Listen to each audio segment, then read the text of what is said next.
ಹಲವಾರು ಮನೆಗಳಲ್ಲಿ ಬಾಲ್ಯಲೀಲೆಗಳನ್ನು ತೋರಿ ಬಾಲಯೋಗಿ ಶರಣರಾಗಿದ್ದಾರೆ. ಈಗ ಅವರು ಬಾಲ್ಯಾವಸ್ಥೆಯಿಂದ ಪ್ರೌಢಾವಸ್ಥೆಯನ್ನು ದಾಟಿ ಯೌವನದ ವಯಸ್ಸಿಗೆ ಬಂದು ಇಂದು ವಯಸ್ಕರರಾಗಿ ಪ್ರಬುದ್ಧರಾಗಿದ್ದಾರೆ. ಆ ಪ್ರಬುದ್ಧತೆಯಿಂದ ಇಲ್ಲಿಯವರೆಗೂ ಗೋನ್ವಾರ್ ಎಂಬ ಸರ್ವ ಜನಾಂಗದ ಶಾಂತಿಯ ಪುಣ್ಯಕ್ಷೇತ್ರವಾಗಲಿ, ಚಿರತಪಲ್ಲಿ ಎಂಬ ಸರ್ವಧರ್ಮ ಭಾವೈಕ್ಯತೆಯ ಪುಣ್ಯಕ್ಷೇತ್ರವಾಗಲಿ, ಪೂಜ್ಯ ಗುರುಗಳ ಕೃಪಾಶೀರ್ವಾದದಿಂದ ಸದ್ಗುರು ಅಬ್ಬಾಸ್ ಅಲಿ ತಾತನವರ ಆಶೀರ್ವಾದದೊಂದಿಗೆ ಸೈಯದ್ ಅಬ್ಬಾಸ್ ಅಲಿ ತಾತನವರು ಸಹ ಮುಂದೆ ನಿಮ್ಮೆಲ್ಲರನ್ನು ಭಕ್ತಿಯಿಂದ ಪ್ರೀತಿಯಿಂದ ತನುಮನದರದಿಂದ ಕಾಣುತ್ತಾರೆ ಎನ್ನುವ ವಾಕ್ಯವನ್ನು ನೀಡಿರುವಂತಹ ಬಾಲಶರಣ ಸೈಯದ್ ಖಾದರ್ ಪಾಷಾ ತಾತನವರಿಗೆ ನಿಮ್ಮೆಲ್ಲರ ಪರವಾಗಿ ಜೋರಾದ ಚಪ್ಪಾಳೆಗಳ ಮೂಲಕ ಕೃತಜ್ಞತೆಗಳನ್ನು ಸಲ್ಲಿಸೋಣ. ಈ ಒಂದು ಕಾರ್ಯಕ್ರಮದ ಆಯೋಜನೆಗೆ ಕಾರಣೀಭೂತರು ಆಗಿರುವಂತಹ ನಿಮ್ಮೆಲ್ಲರ ಅಚ್ಚುಮೆಚ್ಚಿನ ನೆಚ್ಚಿನ ಗುರುವರಿಯರು, ಲಕ್ಷಾಂತರ ಭಕ್ತರ ಹರಿದ ಗುರು, ಲಕ್ಷಾಂತರ ಭಕ್ತರನ್ನು ಸನ್ಮಾರ್ಗದಲ್ಲಿ ನಡೆಸುವ ಗುರುವರ, ಕರ್ನಾಟಕ ಆಂಧ್ರ ಗಡಿ ಭಾಗಗಳ ನಡೆದಾಡುವ ದೇವರೆಂದೇ ಪ್ರಸಿದ್ಧಿಯಾಗಿರುವಂತಹ, ಹಸಿದು ಬಂದವರಿಗೆ ಅನ್ನವನ್ನು ನೀಡಿ ನೀರಡಿಸಿ ಬಂದವರಿಗೆ ನೀರನ್ನು ಕೊಟ್ಟು ಜೀವನದಲ್ಲಿ ಜಿಗುಪ್ಸೆಗೊಂಡು ಬಂದವರಿಗೆ ಸಾಂತ್ವನವನ್ನು ಹೇಳಿ ಭೂತ ಪ್ರೇತ ಪಿಶಾಚಿಗಳನ್ನು ಇನ್ನಿಲ್ಲದಂತೆ ಒಡೆದೋಡಿಸಿ ನಿಮ್ಮೆಲ್ಲರಿಗೆ ಆಶಾ ಕಿರಣವಾಗಿ ಪ್ರಜ್ವಲಿಸುವ ದೀಪವಾಗಿ ಸದಾ ನಮ್ಮೆಲ್ಲರಿಗೆ ಆಶೀರ್ವಾದಗಳನ್ನು ನೀಡುತ್ತಾ ಬಂದಿರುವಂತಹ ಪರಮಪೂಜ್ಯ ಶ್ರೀ ಗುರು ಗಫೂರ್ ಅಪ್ಪಾಜಿ ಅವರು ಸಹ ಈ ಒಂದು ಕಾರ್ಯಕ್ರಮವನ್ನು ಉದ್ದೇಶಿಸಿ ಸೇರಿರುವಂತಹ ಶರಣು ಬಂಧುಗಳಿಗೆ ಆಶೀರ್ವಚನ ನೀಡುವಂತಹ ಸುಸಮಯ. ತಾವೆಲ್ಲರೂ ಶಾಂತ ರೀತಿಯಿಂದ ಕುಳಿತುಕೊಂಡು ಗುರುವರಿಯರ ಆಶೀರ್ವಚನಗಳನ್ನು ಆಲಿಸಬೇಕಾಗಿ ಸದ್ಭಕ್ತಾದಿಗಳಲ್ಲಿ ವಿನಂತಿ. ಪರಮ ದಯಮಯನು ಕರುಣಾನಿಧಿಯಾದ ಅಲ್ಲಾನ ನಾಮದಿಂದ ಎನ್ನ ಆರಾಧ್ಯ ದೈವ ಸದ್ಗುರು ಅಬ್ಬಾಸ್ ಅಲಿಯನ್ನು ನನ್ನ ಹೃದಯದಲ್ಲಿರಿಸಿಕೊಂಡು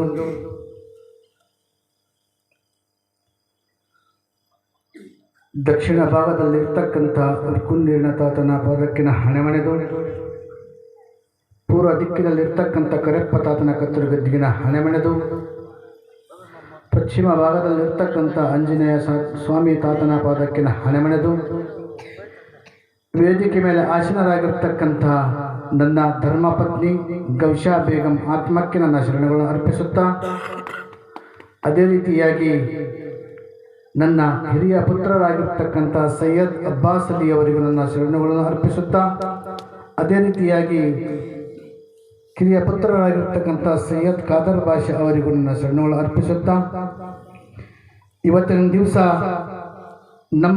ನಿಮ್ಮ ಮನವನ್ನು ಒಪ್ಪಿಸಲು ಬಂದಿರತಕ್ಕಂಥ ಎಲ್ಲ ಸಂಗೀತ ಬಳಗದವರಿಗೆ ನನ್ನ ಶರಣಗಳು ಅರ್ಪಿಸುತ್ತಾ, ಮುಂಭಾಗದಲ್ಲಿ ಆಸೀನರಾಗಿರ್ತಕ್ಕಂಥ ತಾಯಂದರಿಗೂ ಅಣ್ಣ ತಮ್ಮಂದರಿಗೂ ಬಂದ ಬಳಗದವರಿಗೂ ಎಲ್ಲ ಭಕ್ತವೃಂದಕ್ಕೂ ನನ್ನ ಶರಣಗಳು ಅರ್ಪಿಸುತ್ತಾ,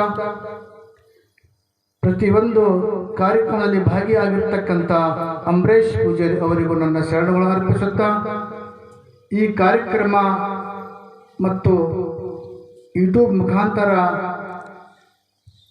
ತಮ್ಮೆಲ್ಲರಿಗೂ ಉಣಬಡಿಸತಕ್ಕಂಥ ಮಾಂತೇಶ್ ಅವರಿಗೂ ನನ್ನ ಶರಣಗಳು ಅರ್ಪಿಸುತ್ತಾ, ಇಲ್ಲಿವರೆಗೆ ತಮಗೆಲ್ಲ ಮನಮೆಚ್ಚುವಂತೆ ನಮ್ಮ ಶಿಷ್ಯಂದರಾಗಿರ್ತಕ್ಕ ಅನಿಮೇಶ್ ಅವರ ಇಬ್ಬರ ಮಕ್ಕಳು, ಒಂದು ಗಂಡು ಮಗು ಒಂದು ಹೆಣ್ಣು ಮಗು, ಅಪ್ಪ ಆತನ ಆಶೀರ್ವಾದ ಪ್ರಕಾರ ಕೊಟ್ಟಿರ್ತಾನೆ. ಅವರು ಸಹಿತ ವೃತ್ತ ಮಾಡಿರ್ತಕ್ಕಂಥ ತಮ್ಮೆಲ್ಲರಿಗೂ ಸಂತೋಷಪಡಿಸ್ತಕ್ಕಂಥ ಮಕ್ಕಳಿಗೆ ಸಹಿತ ನಾನು ಶರಣಗಳು ಅರ್ಪಿಸುತ್ತಾ, ಇಲ್ಲಿವರೆಗೆ ತಮಗೆಲ್ಲ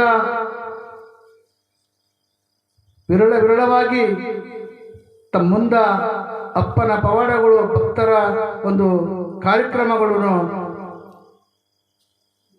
ವಾಣಿಯ ಪ್ರಕಾರ ನಮ್ಮ ಅನಿಮೇಶ್ ಅವರು ಎಲ್ಲರ ಮನಮುಟ್ಟಂತೆ ಹೇಳ್ತಾರ. ಅವರಿಗೂ ನನ್ನ ಶರಣಗಳು ಅರ್ಪಿಸುತ್ತಾ, ಭೂದಾನಿಗಳು ಆಗಿರ್ತಕ್ಕಂಥ ಶಂಬಪ್ಪಗೌಡ ಬೊಮ್ಮರೆಡ್ಡಿ ಅವರಿಗೂ ನನ್ನ ಶರಣಗಳು ಅರ್ಪಿಸುತ್ತಾ,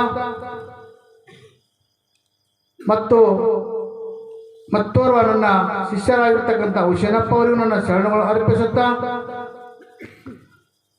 ಗೋನ್ವಾರದ ಭಕ್ತರಿಗೂ ಚಿತ್ತಪಲ್ಲಿಯ ಭಕ್ತರಿಗೂ ನನ್ನ ಶರಣಗಳು ಅರ್ಪಿಸುತ್ತಾ, ಈ ದೇವಸ್ಥಾನದ ಅಧ್ಯಕ್ಷರಾಗಿರ್ತಕ್ಕಂಥ ಗುರುನಾಥ್ ಅವರಿಗೂ ಮತ್ತು ಗೋನ್ವಾರದ ಅಬ್ಬಾಸ್ ದರ್ಗಾದ ಅಧ್ಯಕ್ಷರಾಗಿರ್ತಕ್ಕಂಥ ಲಿಂಗಣ್ಣವರಿಗೂ ನನ್ನ ಶರಣಗಳು ಅರ್ಪಿಸುತ್ತಾ, ಇವತ್ತಿನ ದಿವಸ 18 ವರ್ಷದ ಹುಟ್ಟುಹಬ್ಬ ಆಚರಿಸಿಕೊಳ್ಳತಕ್ಕಂಥ ಸೈಯದ್ ಅಬ್ಬಾಸ್ ಅಲಿ ಅವರಿಗೂ ನಿಮ್ಮ ಆಶೀರ್ವಾದ ಸದಾ ಇರಲಿ ಅಂತ ನಾನು ಹೇಳುತ್ತಾ, ಈ ವರ್ಷ ನಾವು ಪ್ರತಿ ವರ್ಷದ ಪದ್ಧತಿಯಂತೆ ಈ ವರ್ಷ ಸಹಿತ ನಾವು ಹುಟ್ಟುಹಬ್ಬ ಆಚರಣೆ ಮಾಡಬೇಕಂತ ಅನ್ಕೊಂಡಿವಿ. ಆದರೆ ಈ ವರ್ಷ ಆತಂದು ಸೆಕೆಂಡ್ ಇಯರ್ ನಾವು ಹೋಗಿ ಕೇಳಿದ್ದೀವಿ, ಏನಪ್ಪ ಮತ್ತು ನಾವು ಹುಟ್ಟುಹಬ್ಬ ಆಚರಣೆ ಮಾಡೋದ ಒಂದು 15 ದಿವಸ ಮುಂಚೆ ಹೋಗಿ ಕೇಳಿದಾಗ, ಇಲ್ಲ ರೀ ನೀವು ಅದನ್ನ ನೀವು ತಲೆಗೆ ಇಟ್ಕೋಬೇಡ್ರಿ, ನೀವು ಇದನ್ನ ಬರಕ್ಕೆ ಹೋಗ್ಬೇಡ್ರಿ, ನೀವು ಈ ವರ್ಷ ಸೆಕೆಂಡ್ ಇಯರ್ ಅವರು ಟೆಸ್ಟ್ ಮತ್ತು ಇರ್ತಾವ, ನಾವು ಕಳ್ಸಂಗಿಲ್ಲ, ದಯವಿಟ್ಟು ಇದೊಂದು ವರ್ಷ ನೀವು ನಮ್ಮ ಹತ್ರ ನೀವು ಕೇಳಬಾರ್ದು, ನೀವು ಬರಬಾರ್ದು ಅಂತ ಹೇಳಿದ್ರು. ನೀವು ಮಾಡಬೇಕಂದ್ರೆ ಒಂದು ತಾಸು ಬಂದು ಒಂದು ತಾಸು ನಿಮ್ಮ ಹತ್ರ ಬಿಡ್ತೀವಿ, ನೀವು ಹೆಂಗನ ಮಾಡ್ಕೊಂಡು ಹೋಗ್ರಿ, ನಾವು ಬಿಡೋದಿಲ್ಲ ಅಂತ ಹೇಳಿದ್ರು. ಹಂಗಾಗಿ ನಾನು ಏನು ಮಾಡಿದೆ, ಈ ವರ್ಷ ಈ ಹುಟ್ಟುಹಬ್ಬ ನಾವು ಈ ವರ್ಷ ನಾವು ಮಾಡೋದು ಬೇಡ ಅಂತ ನಾವು ಸತಿಪತಿ ನಾವು ನಿರ್ಧಾರ ಮಾಡ್ಕೊಂಡಿವಿ.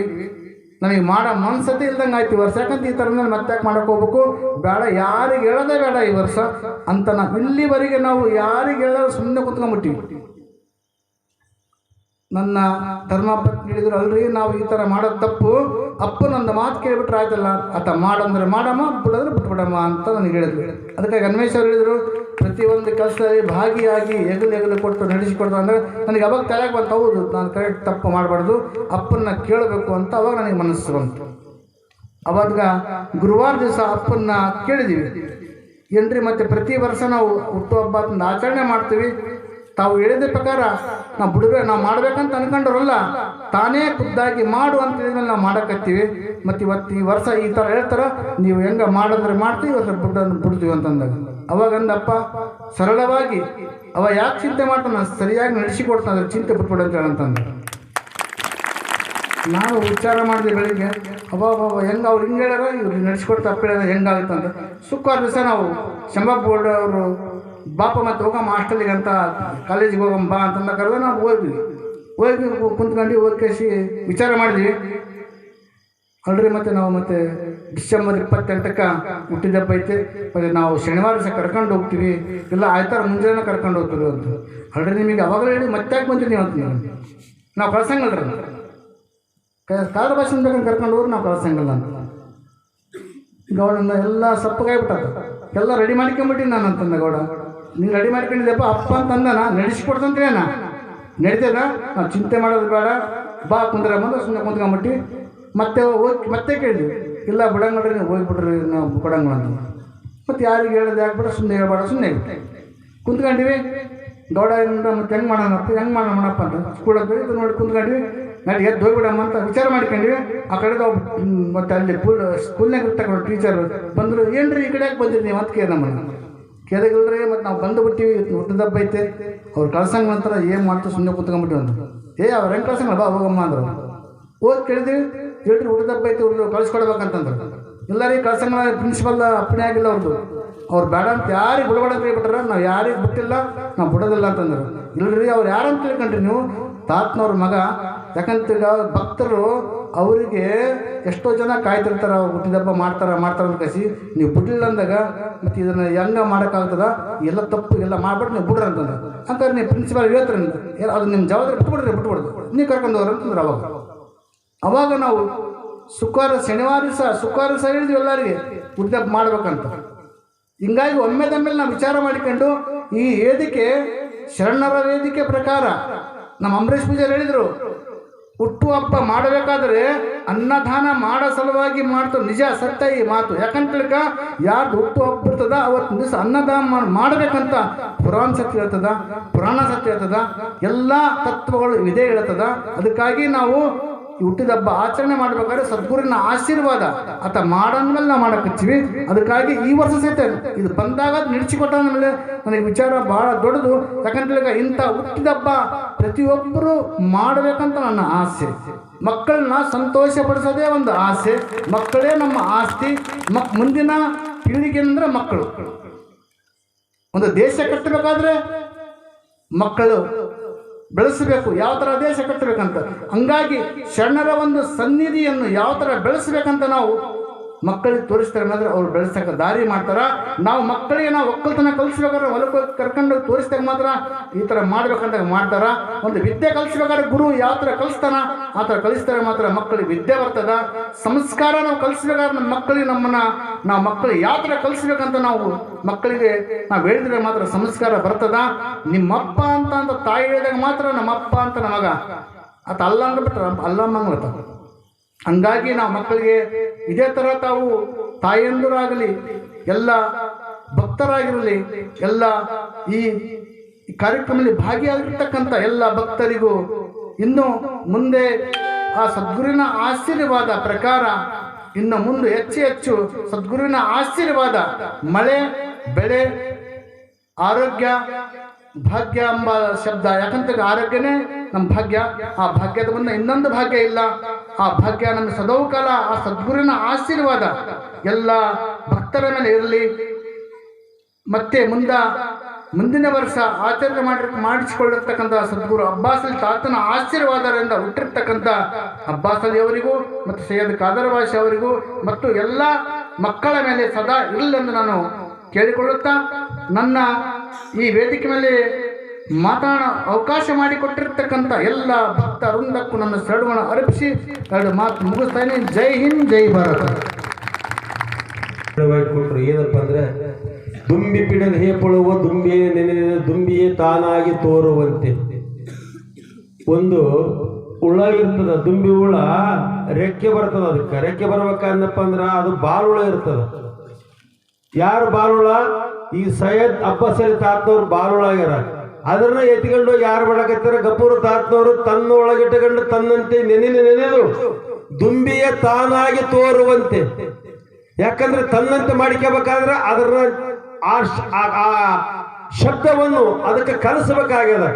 ಏನು ಪ್ರತಿಯೊಂದು ಕಾರ್ಯಕ್ರಮದಲ್ಲಿ ಪ್ರತಿಯೊಂದು ಜಾತ್ರೆಯಲ್ಲಿ ಅವ್ರನ್ನ ಮುಂದೂಟ್ಟು, ಯಾಕಂದ್ರೆ ಈ ಕಾರ್ಯಕ್ರಮದ ಕಲಿರಿ ಕಲಿರಿ ಕಲಿರಿ ಕಲಿರಿ ಅಂತೇಳಿ ಅವ್ರನ್ನ ಕಲಿಸಿ ತನ್ನಂತೆ ಮಾಡಿಕೊಳ್ತಕ್ಕಂಥ ಶಕ್ತಿ ಯಾರಿಗೈತೆ? ಜಗದ್ಗುರು ಡಾಕ್ಟರ್ ಗಫೂರ್ ತಾತನವ್ರಿಗೈತೆ. ಮುಂದಿನ ಮಕ್ಕಳಿಗೆ ಆ ಕರುಣೆಯನ್ನು ಬರಲಂತಂದು ತೋರಿಸಿಕೊಡ್ತಕ್ಕಂಥ ಪರಮ ಪೂಜ್ಯರಿಗೆ ತಮ್ಮೆಲ್ಲರ ಜೋರಾದ ಚಪ್ಪಳೆಯನ್ನು ತಟ್ಟಬೇಕಂತ ಕೇಳ್ಕೊಳ್ತೀವಿ. ದಿನಮಾನಗಳಲ್ಲಿ ಸಕಾಲಕ್ಕೆ ಮಳೆಯಾಗಿ ಮಳೆಗೆ ತಕ್ಕ ಬೆಳೆ ಬಂದು ಬೆಳೆಗೆ ಒಳ್ಳೆಯ ರೇಟು ಸಿಕ್ಕು ರೈತರ ಮುಖವು ಅಸನ್ಮುಖಿಯಾಗಿರಲಿ, ಭಕ್ತರ ಬಾಳು ಬಂಗಾರವಾಗಲಿ. ನಮ್ಮ ನಿಮ್ಮೆಲ್ಲರಿಗೆ ಆ ಭಗವಂತನು ಮಹಾಮಹಿಮನು ಸದ್ಗುರು ಅಬ್ಬಾಸ್ ಅಲಿ ಶರಣರು ಆಯುಷ್ ಆರೋಗ್ಯ ಭಾಗ್ಯ ಸುಖ ಶಾಂತಿ ನೆಮ್ಮದಿ ಕೊಟ್ಟು ಕಾಪಾಡಲಿ ಎಂದು ನಮ್ಮ ನಿಮ್ಮೆಲ್ಲರನ್ನು ಆಶೀರ್ವಾದ ಮಾಡಿರುವಂತಹ ಪೂಜ್ಯ ಗುರುವರರಿಗೆ ತುಂಬ ಹೃದಯದ ಅಭಿನಂದನೆಗಳು. ಈ ಒಂದು ಕಾರ್ಯಕ್ರಮದ